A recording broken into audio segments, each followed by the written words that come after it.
Jake had been learning English for years, but no matter how much he studied, he struggled to speak fluently. He memorized long lists of words, practiced grammar exercises, and even watched English videos. But when it came to real conversations, his mind went blank. One day, after an embarrassing moment at work, he realized he was learning the wrong way. If he wanted to learn fast and speak smart, he needed a new approach. Welcome to English Tone, where we teach English through stories. If you're struggling to speak fluently, this story will show you how Jake discovered the secret to learning fast and speaking smart. Let's begin. Jake had always known that learning English was important. From childhood, he had studied grammar, books, memorized long lists of vocabulary, and even watched English movies with subtitles. He had spent years trying to improve, yet when it came to real conversations, he felt like all his knowledge vanished into thin air. His job at an international company demanded fluent English communication, especially since his team included people from different countries. Every day, he heard them chat effortlessly in English, while he sat silently afraid to join in. He could understand what they were saying, but his mind froze the moment he had to respond. The struggle became painfully obvious one morning when Jake was working on his computer, trying to finish a project. His boss, Daniel, a sharp, fast-talking American, walked up to his desk. "Jake, can you send me the report by noon?" Daniel asked, looking at him expectantly. Jake felt a sudden rush of panic. His mind started racing. He knew exactly what he wanted to say. "Yes, I'll send it soon." It was such a simple response. But instead of speaking, he hesitated, his brain scrambling for the right English words. I send, the report? Soon?" he stammered. Daniel raised an eyebrow, waiting for more. Jake felt his face burn with embarrassment. He knew Daniel was patient, but he could see the confusion in his expression. He had messed up a simple sentence. Again. After a moment, Daniel just nodded. "All right. Get it to me as soon as possible." Jake let out a breath as his boss walked away. He felt frustrated with himself. He had known the answer, but his fear of making mistakes had slowed him down. Why was speaking English so much harder than studying it? At lunch, he sat alone in the cafeteria, still thinking about the incident. He poked at his food, replaying the conversation in his head and imagining all the ways he could have answered better. His coworker, Ryan, a confident and fluent English speaker, noticed him sitting alone and walked over. Ryan had always been friendly, but Jake usually avoided long conversations with him because he hated struggling for words. Ryan sat across from him and took a bite of his sandwich before speaking. "Hey, man, what's up? You look stressed." Jake sighed. "I don't know. I study a lot, but when I speak, my brain just freezes." Ryan chuckled. "Yeah, I noticed you struggling this morning." Jake winced. "Great. So everyone saw." "Relax, it's not a big deal," Ryan said. "But seriously, why do you struggle so much? You've been studying English for years, right?" "Yes." "That's the most frustrating part," Jake groaned. "I've memorized so many words, I know all the grammar rules, but when it comes to actually speaking, my mind just goes blank. I get nervous. I don't know where to start." Ryan shook his head with a small smile. "That's because you're learning the wrong way. You're trying to speak perfectly instead of speaking naturally." Jake frowned. "What do you mean?" Ryan leaned in, lowering his voice as if sharing a big secret. You need to speak. Smart if you want to learn fast. Jake stared at him, confused. Speak smart? Ryan grinned. Exactly. You're making English harder for yourself than it needs to be. You're focused on perfection instead of communication. That's why you freeze up. Jake blinked. Could it really be that simple? All this time he had thought that more studying was the answer. But what if studying wasn't the problem? Ryan leaned back in his chair. Listen, I used to be just like you. I studied all the grammar, memorized vocabulary, but I still couldn't speak confidently. Then I changed my approach. Jake felt a flicker of hope. And it worked? Ryan smirked. Of course. And if you do what I did, you'll start speaking fluently faster than you think. Jake hesitated, still skeptical. But he had nothing to lose. He was tired of feeling stuck, tired of watching opportunities slip away because he couldn't express himself. If Ryan had figured out a way to speak smarter and learn faster, maybe it was worth trying. All right, Jake said finally. Tell me how you did it. Ryan smiled. I thought you'd never ask. Jake stared at the notepad in his hands, feeling doubtful. He had spent years memorizing grammar rules, studying long word lists, and repeating exercises that felt like a waste of time. Now Ryan was telling him to forget all that? It sounded too easy. Could it really be that simple? Ryan leaned back in his chair, watching Jake's reaction. You look like you don't believe me. Jake shrugged. I don't know. I've been learning English for years, and I still freeze up when I have to speak. How is this supposed to fix that? Ryan chuckled. Because you're learning the wrong way, man. Think about it. How did you learn your first language? Jake frowned, trying to remember. I guess by listening? By copying what people around me said? Exactly. Ryan snapped his fingers. You didn't sit down with a grammar book when you were 2 years old. You didn't memorize random words without knowing how to use them. You just picked them up naturally. That's what we're going to do with English. Jake sighed, flipping through the empty pages of the notepad. And how do I do that? Ryan grabbed a pen from his pocket and clicked it open. Start by writing down phrases you actually hear and use in real life. Don't just learn words, learn how they fit into sentences. Like instead of memorizing the word send, write down a whole phrase like, can you send me the report? Or, I'll send it right away. That way, when you need to use it, you won't be thinking from scratch. Jake hesitated, but then wrote the first phrase. Can you send me the report? Ryan nodded approvingly. Good. Now let's say Daniel asks you about the report again tomorrow. What will you say? Jake thought for a second. He would normally freeze up, trying to figure out the perfect response, but now he had the phrase in front of him. Not yet, but I'll send it in 10 minutes. Ryan grinned. Perfect. See? You didn't have to think too hard. You already had the structure in your head. Jake was still skeptical, but he decided to try it. The next day at work, he found himself facing the exact situation Ryan had predicted. Daniel approached him with a casual, Jake, have you sent the report? For a brief second, Jake felt the old panic rising, his mind scrambling to find the right words. But then, his eyes flickered to his notepad. He already knew what to say. He took a deep breath and said, Not yet, but I'll send it in 10 minutes. Daniel nodded without hesitation. Great, thanks.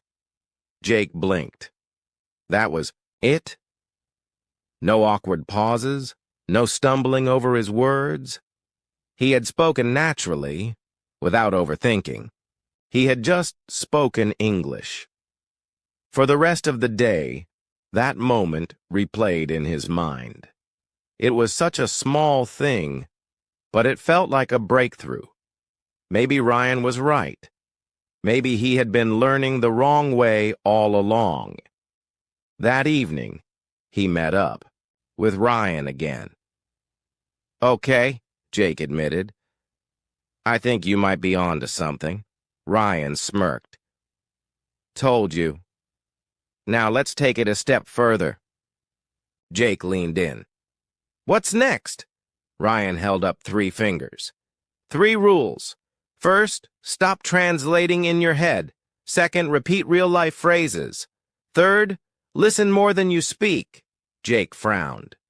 "Stop translating?" Ryan nodded. "Yeah, that's the biggest mistake learners make. You're probably thinking in your first language, translating it in your head, and then speaking in English, right?" Jake hesitated. "Yeah, I guess I do that." Ryan tapped the table. "That's why you get stuck. Your brain is doing extra work. Instead, train yourself to think in English directly." Jake rubbed his chin. "And how do I do that?" Ryan grinned. "By surrounding yourself with English. Change your phone settings to English. Watch movies without subtitles. Narrate your day in English, even if it's just in your head." Jake raised an eyebrow. "Narrate my day?" Ryan laughed. "Yeah, like when you're making coffee, think, 'I am making coffee. I need sugar.' When you're getting dressed, think, 'I will wear a blue shirt today.' The more you force your brain to think in English, the less you'll translate." Jake sighed. "That sounds weird." Ryan shrugged. "So does struggling to speak for the next 10 years. Jake rolled his eyes but chuckled. "Fine, I'll try." The next morning, Jake woke up and forced himself to think in English. Instead of "I need to get up," in his native language, he told himself, "I need to get up." Instead of thinking, "I should check my phone," he forced himself to say in his head, "Let me check my phone." It felt strange at first, like he was forcing the words into his brain. But after a few hours, it started feeling natural. Later at work, he had another chance to test his progress. He went to the office kitchen to grab coffee when his coworker, Mike, walked in. "Hey, Jake, how's it going?" Normally, Jake would panic, overthinking his reply. But this time, he took a deep breath and let the words flow. "Pretty good. Just a busy morning." "How about you?" Mike smiled. "Same here. The workload is crazy today." Without hesitation, Jake replied, "Yeah, I know what you mean. It's been nonstop emails for me." Mike nodded. "Tell me about it." Then something amazing happened. Jake didn't feel nervous. He had just had a smooth, natural conversation. No overthinking, no freezing up, just real English. That evening, he met up with Ryan again. "Okay," Jake admitted. "This is actually working." Ryan grinned. "Told you." Jake shook his head, still amazed. "But what's next? I feel like I'm speaking better, but I still get stuck sometimes." Ryan leaned forward. "Now, you need to practice in real situations. If you want to get fluent fast, you have to start talking to more people." Jake raised an eyebrow. "Like strangers?" Ryan smirked. "Exactly." Jake gulped. That sounded terrifying, but deep down, he knew Ryan was right. If he wanted to speak smart and learn fast, he needed to step outside his comfort zone. And tomorrow, he would.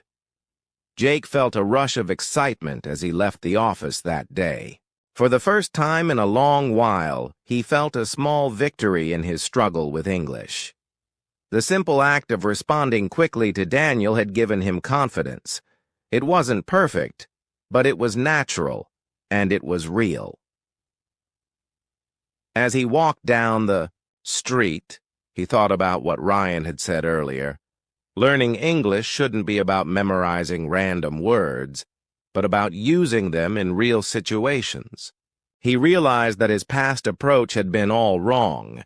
He had spent hours reading grammar books and practicing words that he never actually used in daily life. That needed to change. He decided to test this new method as soon as possible. There was a small cafe on the corner of his street that he visited often, but he always ordered in the easiest way possible, pointing at the menu or just saying this or that. That had to stop. If he wanted to speak fluently, he needed to start talking, really talking. That evening, he stood outside the cafe, watching people go in and out. He took a deep breath and stepped inside. The smell of coffee filled the air as he moved toward the counter. He glanced at the menu, but instead of just pointing at what he wanted, he listened to what other people were saying. A woman in front of him stepped up to the barista and said, "Can I get a cappuccino, please?" Jake repeated the words in his mind. "Can I get a cappuccino, please?" It sounded simple, smooth, and confident. He whispered it under his breath a few times. When his turn came, he felt nervous. His old habit of overthinking started to creep in. Should he say, "Can I have?" instead of "Can I get?" Should he add "thank you" at the end? What if his pronunciation was wrong? No, he had to stop doubting himself. He had to speak smart. He cleared his throat and said, "Can I get a cappuccino, please?" The barista, a young guy with a friendly smile, nodded. "Sure. Anything else?" Jake was caught off guard. He hadn't expected a follow-up question. His mind raced, trying to think of a proper response. In the past, he would have panicked, but this time, he forced himself to stay calm. "No, that's all," he said. "All right. That'll be $5. Jake quickly paid and stepped aside to wait for his coffee. His hands were slightly sweaty, but he felt a huge sense of accomplishment. It was such a simple interaction, yet it meant so much. He had spoken without hesitation, without translating in his head, and without fearing mistakes. As he sipped his cappuccino, he smiled to himself. This was the way to learn. The next morning, he decided to take things further. He walked into his office with a new mindset. Every conversation was an opportunity to practice. At the coffee station, his coworker Mark was pouring himself a cup of coffee. Normally, Jake would just give a nod and walk away. But today, he decided to speak. "Hey, how's it going?" Jake said. Mark looked up and smiled. "Hey, Jake, I'm good. Just getting my morning caffeine fix. What about you?" Jake was tempted to just say, "good," and leave it at that. But he pushed himself. "Yeah, me too. I need coffee before I start my day," Mark laughed. "Same here. So, any big plans for the weekend?" This was a test, a real-life conversation. Jake took a deep breath and answered, I don't know. Maybe I will go to the park, or maybe a movie." He hesitated a bit, but he kept going. Mark nodded. "Nice. I'm thinking of catching a movie, too. What do you like to watch?" Jake felt his confidence growing. "I like action movies. What about you?" "Same. Maybe we should go together this weekend." Jake couldn't believe it. Not only was he having a normal conversation, but he had also made plans in English. For the rest of the day, he paid attention to the conversations around him. He listened to how people greeted each other, how they asked for help, and how they replied without overthinking. At lunchtime, he made another breakthrough. Instead of just sitting at his desk and eating alone, he joined Ryan and a few other colleagues. Normally, he would listen quietly, only speaking when absolutely necessary. But today he forced himself to engage. "So, Jake," one of the guys, Matt, said, "do you cook or do you just eat out every day?" Jake chuckled. This was his chance to practice. I try to cook, but I'm not very good," Matt laughed. "Same here. I usually burn everything." Ryan jumped in. "Come on, Jake, what's the best thing you can cook?" Jake thought for a moment. "I can make scrambled eggs." Everyone laughed, and Jake felt comfortable. He was speaking naturally, not worrying about mistakes, just focusing on communication. That evening, as he walked home, he reflected on everything that had happened. Just a few days ago, he would have avoided all these situations. He would have stayed quiet, afraid of speaking. But now he was talking more, thinking less, and learning faster.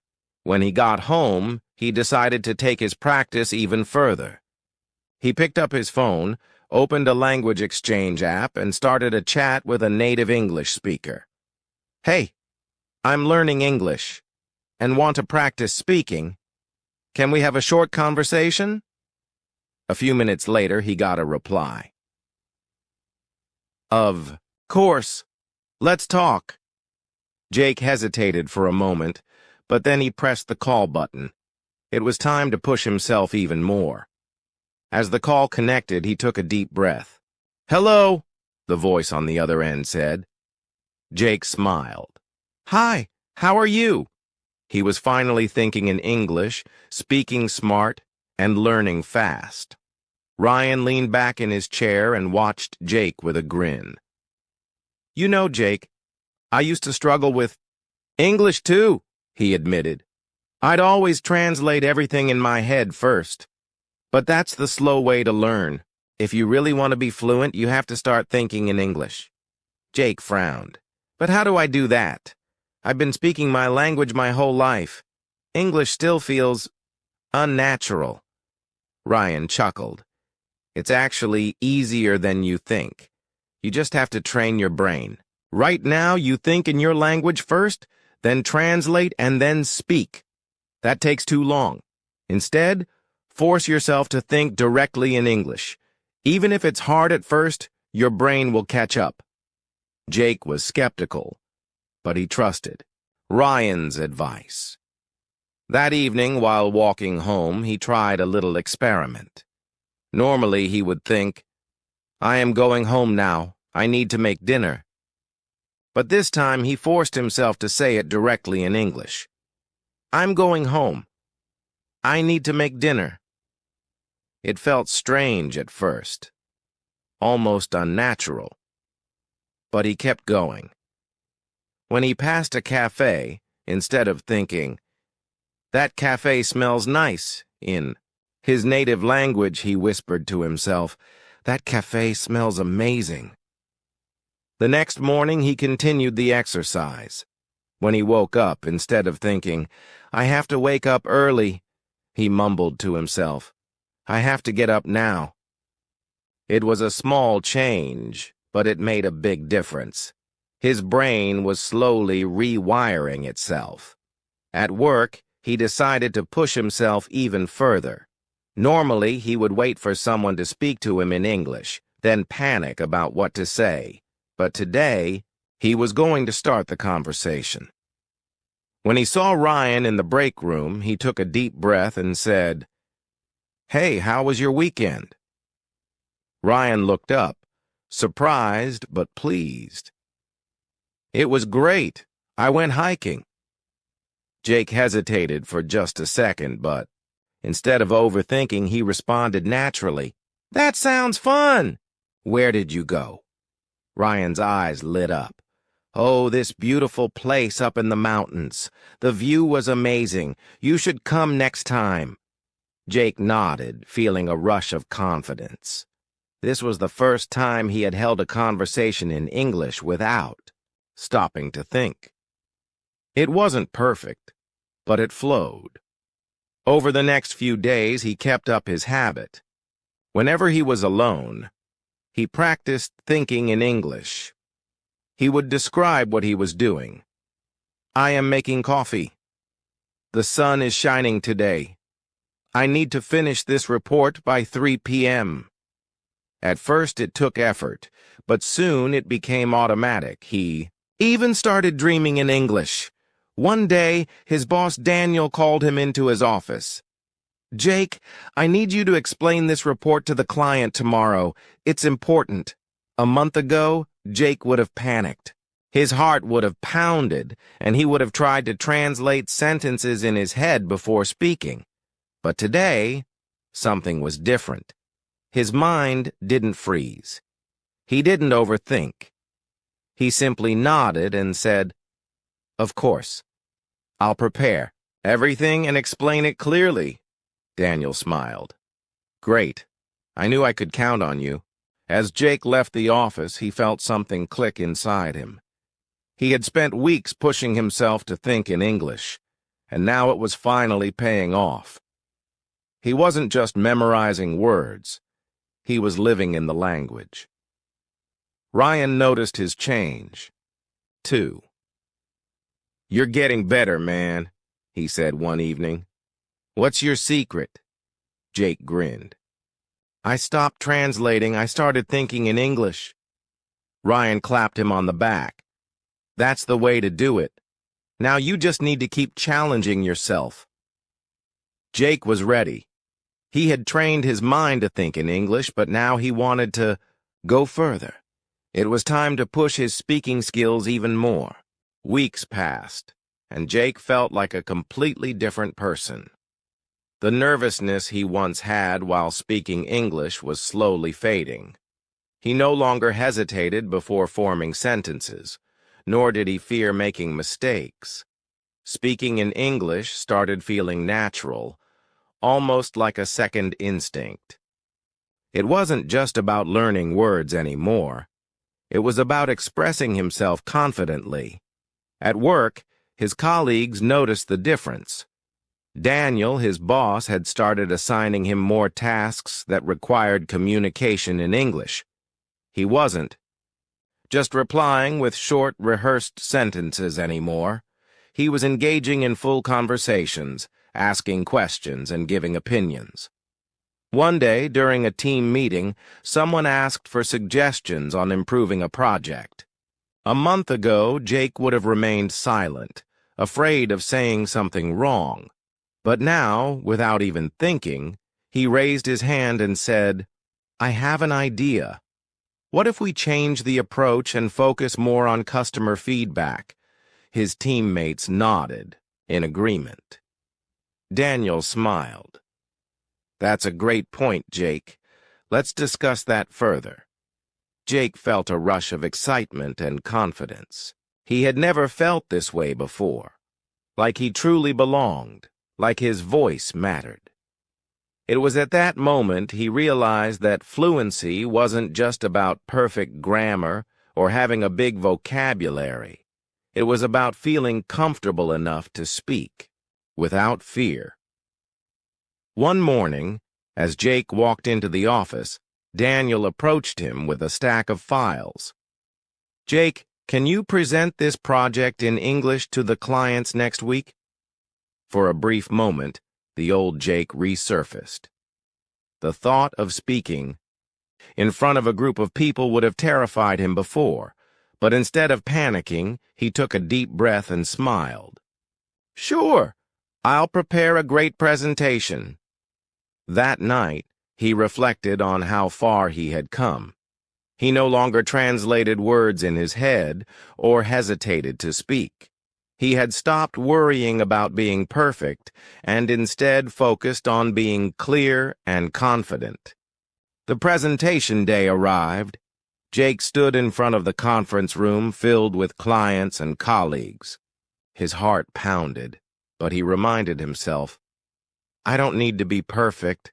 I just need to be clear. He started speaking, and to his surprise, the words flowed effortlessly. He wasn't overthinking. He wasn't doubting himself. He was simply communicating just like he had practiced every day. He saw people nodding, taking notes, and paying attention. By the time he finished, there was a moment of silence before the room burst into applause. Daniel walked up to him, patting him on the back. Great job, Jake.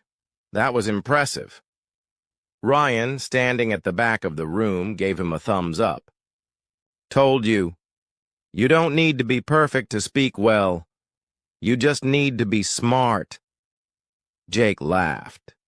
He finally understood the secret. It was never about learning the hard way by memorizing endless grammar rules. It was about learning the smart way by focusing on real conversations, practicing daily, and embracing mistakes. As he walked out of the room, he felt something he hadn't felt in years. Pride in himself. He had cracked the code. Speak smart, learn fast, and that's exactly what he had done. If Jake could do it, so can you. Start speaking today, and don't be afraid to make mistakes. The more you practice, the more confident you'll become. Did this story help you? Comment below, share this with your friends, and subscribe to English Tone for more inspiring stories. See you in the next one.